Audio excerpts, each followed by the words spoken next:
There's a superpower that I try to exercise every single day. I'm only successful about 10% of the time, and yet this remarkable practice still creates more positive results than anything else in my life. What's the superpower? Restraint. We live in an unrestrained world, one that's only getting louder, angrier, and more chaotic. But I've learned that power and fulfillment don't come from the debates we win or Twitter rants we go on or problems we try to micromanage for other people. Often, it comes from all the ways we're able to hold back. Here's how I've learned to practice restraint. 1. Don't use your intelligence to belittle others. A know-it-all is a person who knows everything except for how annoying he is.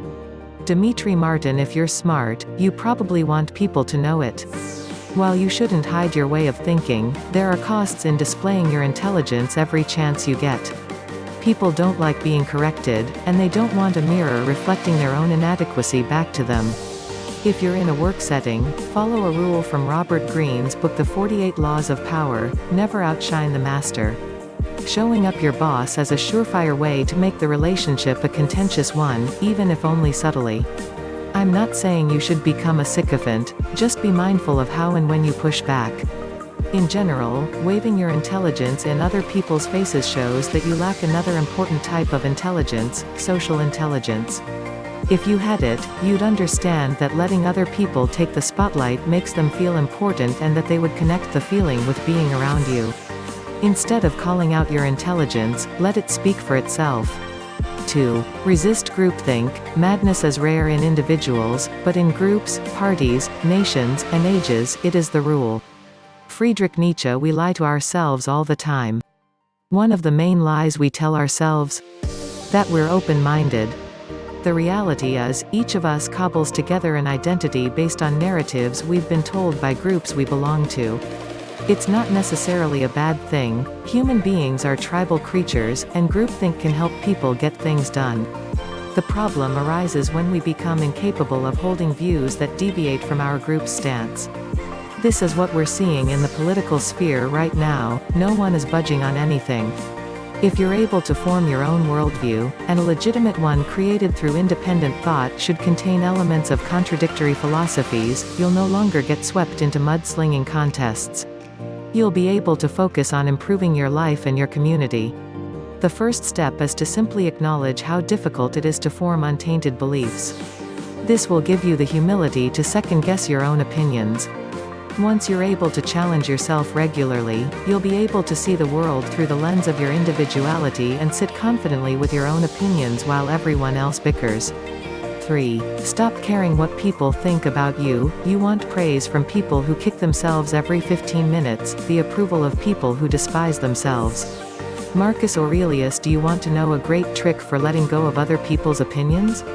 Read a book or watch a YouTube video about space. Right now, I'm reading Stephen Hawking's A Brief History of Time. Here's a passage that I love. Our sun is just one of the 100,000 million stars that make up our galaxy, the Milky Way. The Milky Way is only one of the many galaxies in the local group. The local group, in turn, is just one of the thousands of groups and clusters of galaxies which form the largest known structures of our universe. Now think of your place in that universe. Why are you so preoccupied about what will happen or what others will think when you're an infinitesimal space of existence? Sure, I care what other people think to an extent. So do you. But the less we care, the freer we are. That's the thing about freedom, it's often a consequence of what you don't do. 4. Stop blaming others. If it's in your control, why do you do it? If it's in someone else's control, then who are you blaming? Atoms. The gods. Stupid either way. Blame no one. Marcus Aurelius. If you don't take ownership of your mind, someone or something else will. Knowing that you control your reactions to your circumstances gives you a source of power that no one can corrupt. Stop placing blame. You've heard this advice before.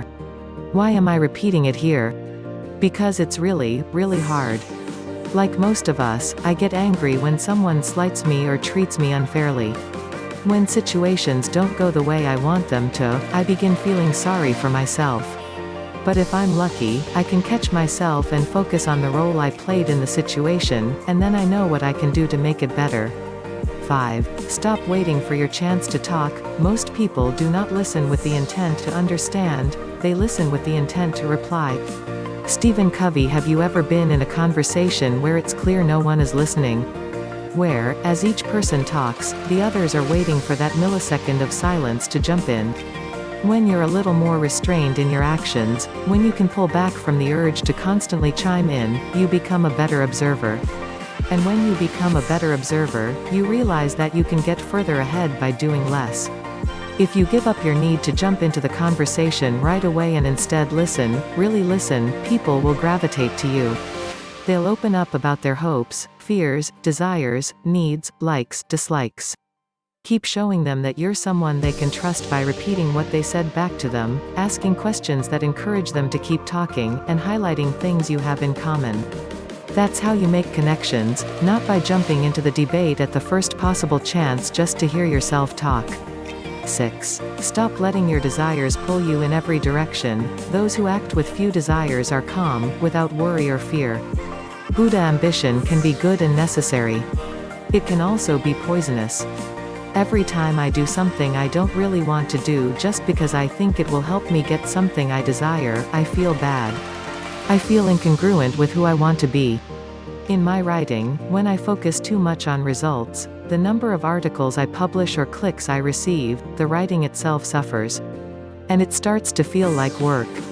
For me, success has only ever come from doing work I enjoy. What status games are you playing right now? What objects and circumstances are you lusting over? Are you being controlled by a love for the input or a desire for the output? I have to remind myself constantly that I can be happy with what I have right this second. 7. Find balance. Outrage is like a lot of other things that feel good but over time devour us from the inside out. And it's even more insidious than most vices because we don't even consciously acknowledge that it's a pleasure. Tim Kreider. When I stopped spending all my time on Twitter, I realized that while I was tweeting angrily into the void, I was neglecting areas of my own life that needed tending. It was a lesson in the danger of extremes, in letting myself get so sucked up into negativity that I'd lost sight of anything else.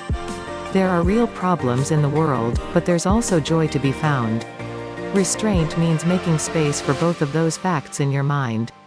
It means striking balances in all that you do. Focus on your career, but don't make your career your life.